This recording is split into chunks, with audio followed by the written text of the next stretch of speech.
Well, what's going on right now is it looks like I might have pushed the wrong button on Strava and it's forcing me to save half my ride. That's fine. What we're going to do is we're going to restart Strava from here. And we're going to just go again. Okay, cool. We're up and running again.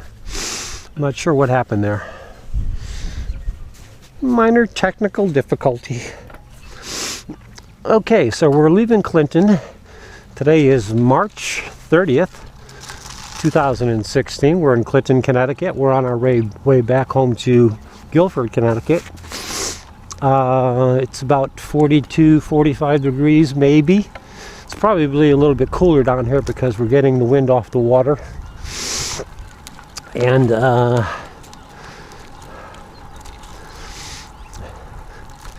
I'm thinking maybe I want to go over.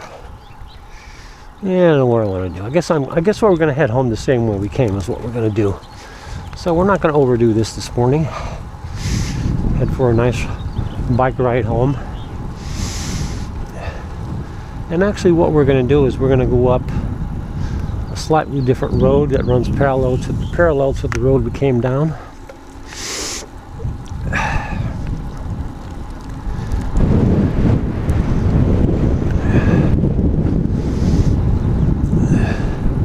See if we can do this without anybody running into us or us running into anybody else. Here we go.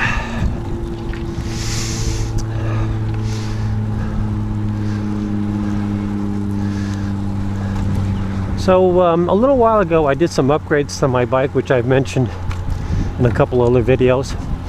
But the point I want to make about this is that I changed out my gator skin tires from a 23 millimeter up to a 25. Give myself a little more comfort on the bike, which is to say you don't have to run the tires at the same PSI. It's a little softer, so it helps you get a slightly more comfortable ride. Anyway, the point I wanted to make about that is I probably rode the gator skins for 1,400 miles. I can't quite remember what. And I'm sure the 23 millimeter tires that I replaced had a lot more life left in them. I'm sure they do. But when I changed up to these, one of the things that I wanted to make sure of was that in the event that I ran into a puncture on the road, that I could be prepared for it. So, and again, I had a lot of luck with the gator skins. I never got a puncture. So, but anyway, so I started to research and think about, well, what do you need to keep yourself covered in the event of a puncture while you're away from home and on the road? So I got myself a little saddle bag that sits underneath the saddle, and in my bag I carry tools to take the tire off the rim. I have a spare tube rather than a tire repair kit, because I think that's probably a better remedy than fixing a tube. I'd rather just throw a new tube in. So I have that. I have a CO2 container that I can use to blow the tire back up, blow the tube back up. I have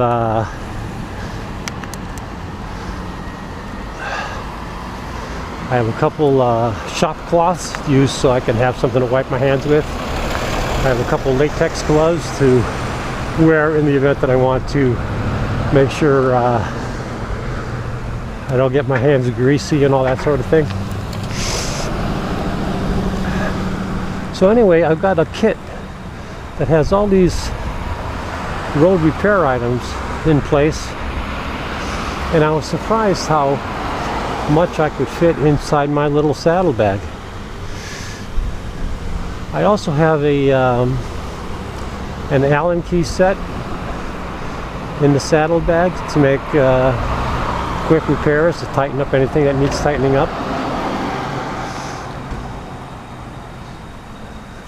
So I feel much more comfortable about getting on the road and going greater distances, and in the event that something happens in the way of a flat tire, I'm ready to make repairs on the road and get myself going again.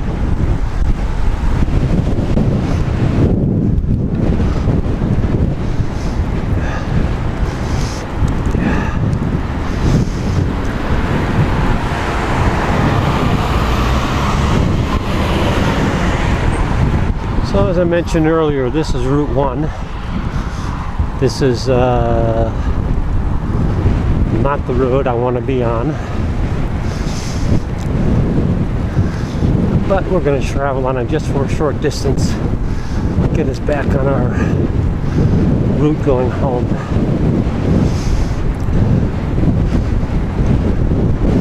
And surprisingly, I'm still running into a bit of a headwind.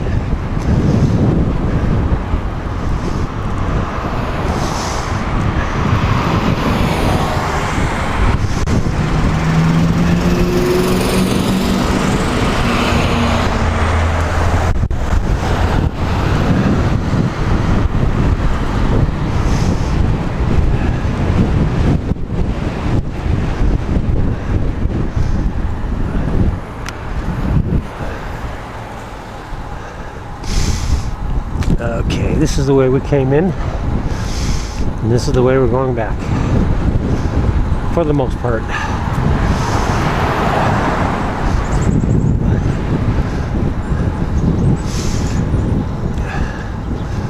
Try to take a left-hand turn here. There we go.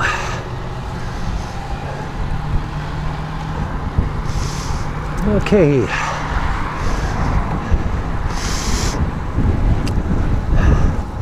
Yeah, the reason I mentioned that toolkit thing is, you know, I think everyone should consider that kind of thing. I've been very fortunate to have not having any mechanical issues while I've been on the road, other than getting my chain jumping off the chain ring and shifting up to from my small to a larger chain ring once or twice. But that was an issue of not having the adjustments done correctly. None of that I seem to have to worry about anymore. I seem to have figured all of that out, and I keep up on it and keep the bike adjusted correctly. But yeah, that would be a real bummer to be a distance from the house and be a distance from home rather, and end up with a flat tire.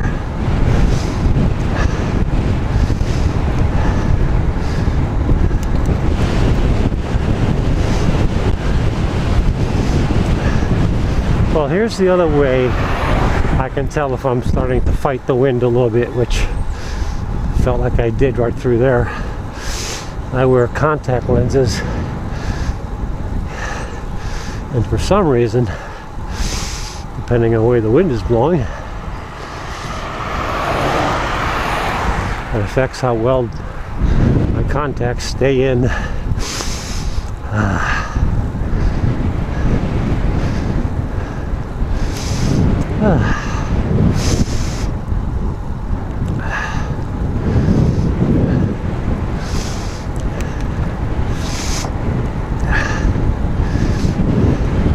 You know, when it comes to being on the road and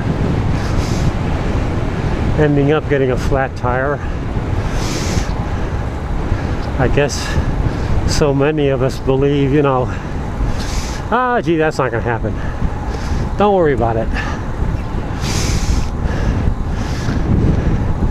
And while for the majority of the cases I'm sure that's absolutely true, there's a guy that I know through a blog, lives in the Bronx in New York, rides the same bike I do, he's had a couple of videos that he's posted where he has stopped 2 or 3 people. I'm sorry, he's stopped to help 2 or 3 people who have had flats while riding in and around the city. So, you know, it's not uncommon and helping. It happens, guys. So I'm at a position now where I am prepared and happy to tell you so. This is Interstate 95.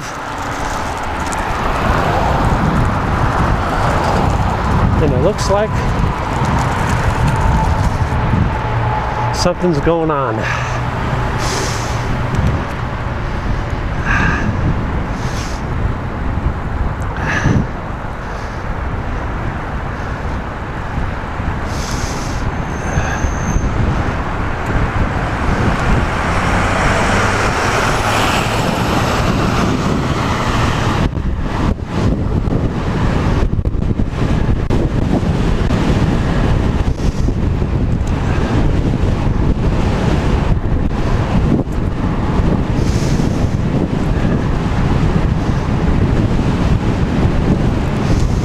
So we're going to be on this road for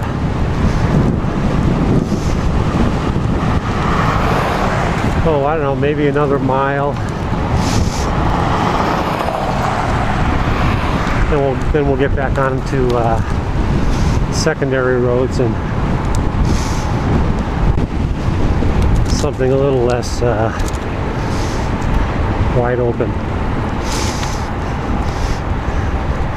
You know, that might be the thing too. It might be I'm feeling a little bit more of the wind because of this open road, and I'm right next to the interstate.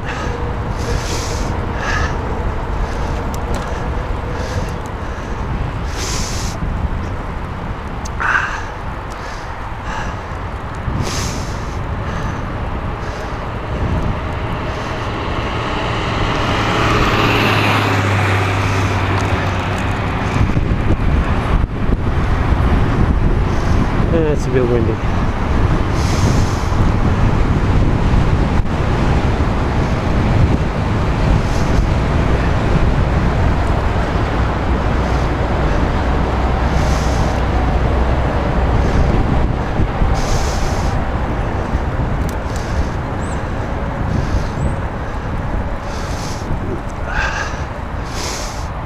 Ouch.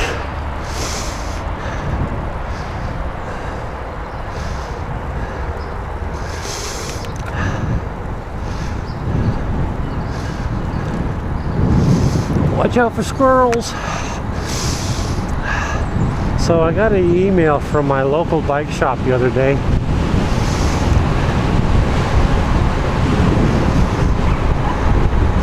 And they're starting to promote more and more get-togethers, you know. Meet at the local bike shop and Sunday morning rides. And I thought, hey, good. I'd like to get a part of that. And I was kind of a little disappointed because they kind of suggested that if you can't keep up, then they're going to drop you. So it seemed like it was an invitation to only a certain class of bike rider. I'm trying to see if I can take a left here, sneak over without endangering myself. So this is kind of where we came and made our turn. This is River Road again. Up there is 95. River Road is over there.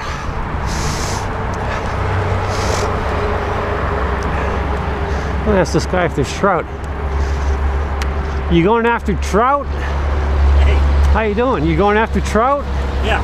No kidding. Yeah. Are they native or what? No, we're stocked. Oh, is that right? Yeah. I thought that's not till the third weekend. Well, there's certain places that you can fish right now. Okay. This being one of them. If you're south of that broken dam Oh, no in kidding. the marine district, you can fish for trout. I used to fly fish years ago. I used to tie my own flies and Yeah, make I my do. own rods, Yeah, but I made this rod. oh, did you? Yeah, it's are you familiar with? You may not be familiar with some of the rods. It's a Stefan. Which is, Oh, that's pretty. this is a, Is that 8 feet? it's an 8-footer. It's a 4-weight, and Nice. yeah, and like I said, I made it. I bought the blank, and this guy is the premier maker of fiberglass Yeah, rods. yeah. I spent $150 for the blank alone. Oh, that's not bad. That's not bad. No, but the rod right now probably, bought it would be probably $500. So, what do you fish this time of year? Streamers or nymphs or what? I'm gonna fish a soft tackle, a wet fly, which is I made. It's got a body. It's got a body of silk. Okay, orange silk, and then the wing is rough grouse. Rough grouse wing.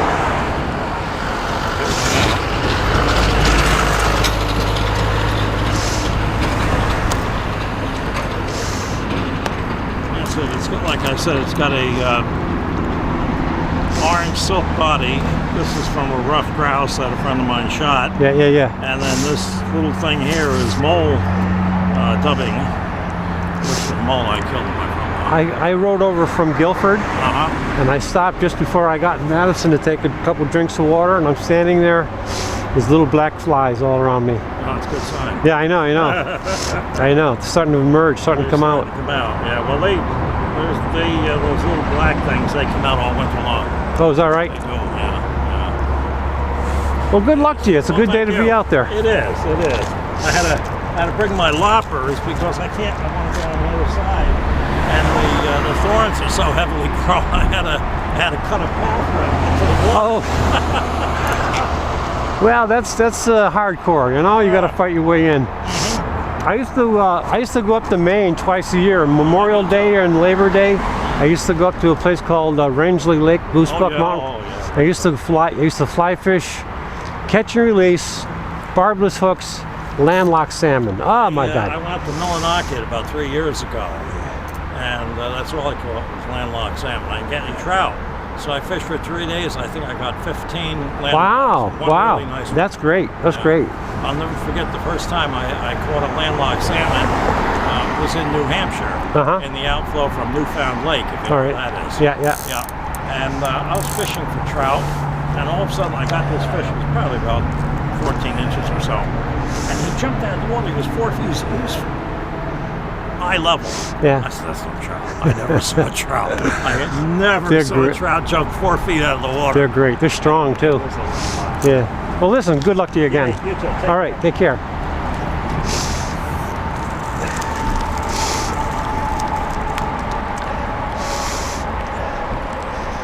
Nice guy. Yeah, years ago I used to fly fish. Great fun. It's a lot more to the sport than just going out and fishing, you know. You get into it, you have to learn. Well, you don't have to, but I mean, you learn how to tie your own flies, make your own rods. It's a lot of fun. A certain amount of science to it as well. You have to be able to recognize fishing patterns, which is to say, is it a dry fly type of event where there are insects and bugs lying on the top of the water that the trout are coming up and taking? Or do you fish below the water with a wet fly to mimic something like a small fish or a nymph or an insect or something that's in the process of emerging off the riverbed?